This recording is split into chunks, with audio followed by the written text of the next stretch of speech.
These are the 5 men who deleted their social media accounts before Nolan Wells' body was even found.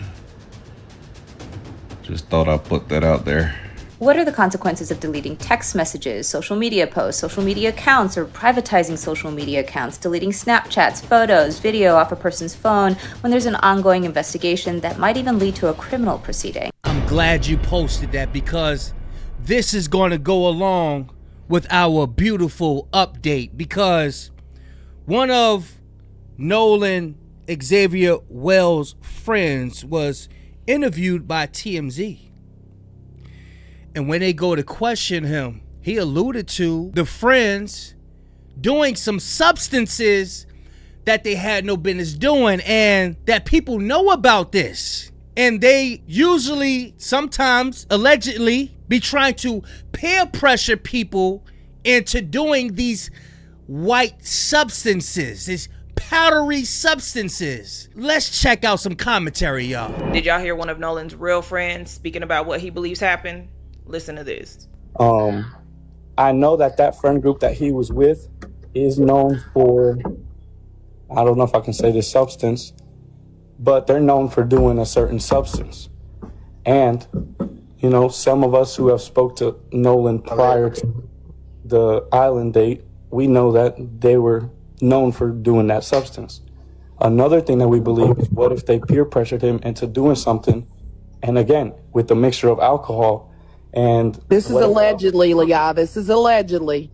And Jesus just giving us his synopsis of what he feels. So allegedly, Jesus, you got to remember when you're getting on these panels, you got to say allegedly, because somebody will try to wrap you up.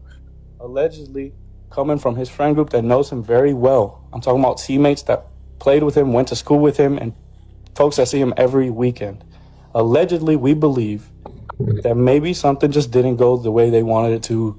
Maybe they were trying to have a little bit too much fun, and it was just a mistake that they covered up. But I know for a fact that that friend group that they were with is known for a certain substance. So it does not surprise me whatsoever. And I'm almost certainly confident, allegedly, that there was that substance on that boat. I know we won't know till the body gets tested and all that, but, you know, it's what makes sense to me. I don't believe he tried to swim back to the island or anything like that. There's just a lot of things that doesn't make sense. Why did they leave him in the first place? Why didn't they make sure he had a ride home? If that was me and my friend group that I typically hang out with, I mean, Nolan, yes, was in that, but if it was me and my 4 close friends, I'm not leaving that island until I leave with my friend. Exactly. Because why the fuck y'all didn't bring him back with y'all? If he went out there with y'all, he should have fucking came back with y'all. And from the sounds of it, it sounds like Nolan has 2 separate friend groups, his black friend group and his white friend group. And it sounds like the 2 friend groups didn't really fuck with each other, but Nolan fucked with both of those friend groups. He said they known to be on that shit, and they probably tried to get Nolan to try that shit. And either 1, he wasn't going for it, and that's why they got to fighting, or 2, he actually tried it and it went bad, and they trying to cover some shit up. But either way, the family is going to get to the bottom of this shit. They're going to do an autopsy, and they're going to find out if there's any substances in his system. They're going to find out if there was any blunt force trauma and exactly what the cause of death was. So regardless of if these motherfuckers is telling the truth or not, the truth is going to come out. And this is why I said them boys was probably jealous of him. Nolan Wells was an athlete and was ready for his workout trial the next day. So they probably knew that and was probably trying to get him to do some substances. And then when they see you being healthy and they see you not really trying to dive into that like that, they start to get more jealous. They start to feel like, oh, Nolan, you feel like you better than us? Guess who was paying for Nolan Wells' independent autopsy? Colin Kaepernick. You guys, this is a big deal. Colin Kaepernick is paying for his independent autopsy. That says a lot. And on top of that, his family speaks out, and I know it's a difficult situation for them considering their circumstances, but it kind of gives us insight on what's going on as far as the investigation or the lack thereof. But let me tell you one thing. His mama was not giving his phone, baby. She had to go over there and retrieve her son's phone, okay? And how she knew where his phone was at, because it was pinging off of Life 360 Snapchat location. So she sent one of her good friends over to the location to get her son's phone, because it's like, okay, he's not answering his phone. I haven't got any updates on his whereabouts, so what's really going on? So they got his phone. She went through his phone and realized there was some stuff missing in that in his phone. And she said out her own mouth, she said, it's not like my son, it's not you. That's not typical of him. He usually posts things when he go out with his friends. You know, he's always on his phone. So what's the deal? You feel me? But yeah, y'all, it's getting real deep. Then I forgot to mention that the young girl that he supposedly had went off with was questioned. She said that Nolan stated, I'm going back on the boat with the guys. They go question the guys. They say, oh no. He said he was staying with her. So there's some discrepancies. It's just not adding up. We want answers. We want to know because it's a mystery at this point. And like, you don't just turn up dead. I mean, things happen, but we're going to figure it out. If they were his real friends, why did they try to hide the phone? The father had to come get the phone. The father said, look, it took everything in me not to do anything to them. Wait, major update on Nolan. So you're telling me the news and police lied that Nolan friends did not give back his phone to the mom. The mom had to track the phone down and go to the friend house and make them give the phone back. Both his Snapchats have been wiped of everything that happened that day in conversation. Then they lied about not knowing where Nolan car keys was to the point where they homegirl said, Cap, the keys is on top of the Xbox. She seen him put it there. And his homeboys had to go get it. The dad took a boat to the island on July 5th to try to find his body. They could not find it. He went missing July 4th. But he magically appeared July 6th? There were people on the island and all. No one seen a body float. But on July 6th when no one was there, that's when the body appeared? Yo, do you think we stupid?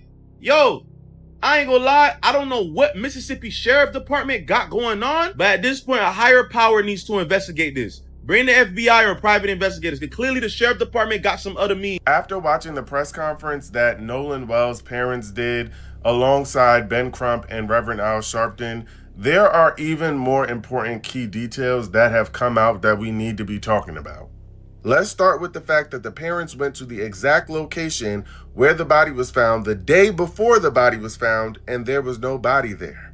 Yes, you heard me correctly. So Nolan Wells' father says in the press conference that he didn't have access to a boat to go and look for his son that night. So early that morning, 5 o'clock in the morning the next day, one of his coaches called Nolan Wells' father and said that he would take them out on a boat. They went out to the island looking for Nolan. They looked all over the island and could not find him. Now, it's also important to note that there were people that had stayed overnight on the island. So if Nolan was actually stuck on the island, there were people there that he could have asked for help. There were also 2 boats that were docked. So at the very least, he would have had shelter until he was able to find help. Now, they went out to Horn Island on the 5th looking for him. On the 6th, they got a call saying that his body washed up to the shore and they found it, but his parents had just been there the day before. Now, what's also important to note is that when Nolan's parents went to the friend's house where his car was parked, the friend was giving them a hard time about giving them the keys to Nolan's car. Nolan's father asked the friend to go in his room and look for Nolan's keys so that he could get into the car. The friend, which by the way is one of the friends who was on the boat, went in the room for however long, said he couldn't find the keys, came back, told the father he couldn't find them, and the father heard him on a phone call with some young lady, and the young lady said the keys were on top of the Xbox. Mind you, he just said that he went and looked all over his room for the keys and couldn't find them. Then he gave the father the keys. Now, after the father was given the keys, the police were already on their way, and the family closed the door and refused to have any further interaction with Nolan's family or the police. Why? Another important detail is that the friends and one of the friends' mothers, who's a judge, reported that they left that island somewhere between 3 and 4:30, which is also very inconsistent. Nolan's mother did not get a phone call about Nolan not returning back to land until 11:07 p.m. Now, mind you, the young lady who they keep saying Nolan was with said that she saw him getting on a boat with his friends at 3 p.m. And his friends then left with his phone while he was still on an island and didn't think to reach out to his parents till 11:07 at night to let them know that their son wasn't there. Oh, and let's not forget that they did not tell her that they had the phone. She had to track it with her friend and have her friend go and get it, and they also gave her friend a hard time about getting the phone. The math ain't mathing. These people are so used to getting away with this from decades over and over with unaliving our people. But today that changed because we're going to keep reporting on this and shedding light on these lies. The outrage of the people is going to make them feel so uncomfortable to the point they have to come out and say something. So according to reports, the young woman who was last seen with Xavier Nolan Wells is Katie McCormick. Now, Katie McCormick has since started to cooperate with the police and has lawyered up. But something is not making sense and the math is not mathing yet again. Reports are saying that according to Katie McCormick's family, she was with Nolan that day, but she left him before his disappearance, and she assumed, and it was to her knowledge, that he had made it back safely with his friends. Now, no one has confirmed if it was Nolan and his friends, but a video has been circulating online of a huge argument happening on the beach the same day that Nolan went missing, which seems strange. Here's the video. Now, there are also reports that his friends are saying that they thought that he caught a ride with someone else. But what's also strange about that is that his phone was found and it was not on his person. So no one thought to check to see if they homeboy got home safely? The math is just not mathing. Oh, and let me be clear that two of his friends have already lawyered up. What are the consequences of deleting text messages, social media posts, social media accounts, or privatizing social media accounts, deleting Snapchats, photos, video off a person's phone when there's an ongoing investigation that might even lead to a criminal proceeding? As I'm sure you've all seen, a young Black American child, Nolan Wells, was discovered dead on Monday after he disappeared on a boat trip with his friends. Now, before I get into the legal stuff, I think we can all agree that no matter what your race, if your child fails to come home from a boat trip with his friends and is later discovered dead, those friends better have a full, satisfactory explanation. I think it's also fair to say that if your child is the only Black American among a group of otherwise white children, then the situation looks a little bit more sinister and the questions become more urgent. The friends have not proffered a satisfactory explanation. Social media accounts have either been deleted or privatized. More disturbing still is the fact that while they did not bring him home, they brought Nolan Wells's phone home. Absent from that phone was the type of photos, videos, Snapchats, etc. that one would come to expect from an 18-year-old boy. Individuals to have last had custody of that phone wasn't Nolan Wells, but the very people who have failed to provide a satisfactory explanation of his disappearance and death. His family has started to raise questions about whether or not some of this evidence may have been deleted. So here are some law things that everyone should know about spoliation of and tampering with evidence. It is a federal crime punishable by up to 20 years in jail for anyone, and you do not need to work for the government, you do not need to be a lawyer, you do not need to be a police officer for anyone to tamper with evidence that would be used in a criminal proceeding. Specifically under 18 U.S.C. Section 1512C, it is a crime punishable by up to 20 years in jail to alter, destroy, mutilate, or conceal a record, document, or other object, or an attempt to do so with the intent to impair the object's integrity or availability for use in an official proceeding. So that's really important to note. You do not need to actually succeed in deleting, concealing, or destroying evidence. An attempt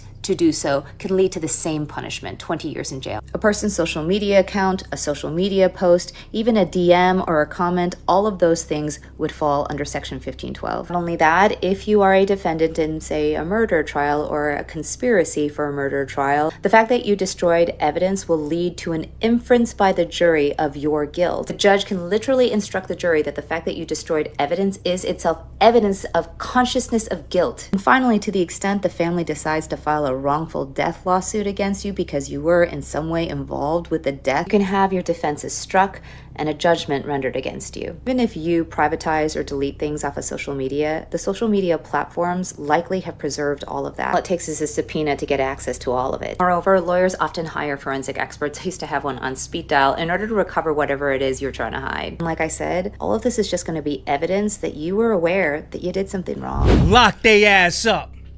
Lock they ass up. Somebody going to jail. Matter of fact, what are they still doing out? They erased all them damn snap messages. They erased all the text messages, whatever they did. They had the phone. They couldn't drop. They didn't have enough respect to drop it off to the mother. What are you talking about, friends? It's not friends, so-called friends. And I'm happy that she put the laws in there so we can share this and put this out there in the algorithm. Y'all make sure y'all share this. I'm gonna put this in the front of the video because, you know, some people may not make it this far. I gotta put that law in front of the video, so y'all please share. Make sure you hype this because people need to understand that law. And my question is, do y'all think that there was some substances that the friend said that them boys is known for? Understand, when somebody's doing something, the people around you know about it. You can't hide for long, bro. And like I said, the more we speak out against this, we gotta nail it. We cannot let our foot up off the gas. We have to bang this to the wall. The more we speak about this, the more it's going to make them feel uncomfortable. Why? Because they have the internet as well. The more they open up the internet, the more they see this story, the more they going to start squirming in their pants. Next thing you know, somebody going to break. All we need to do is make the truth get louder and louder. Make sure y'all subscribe. Make sure y'all hype this video. Big Kish signing out. I'm going, y'all.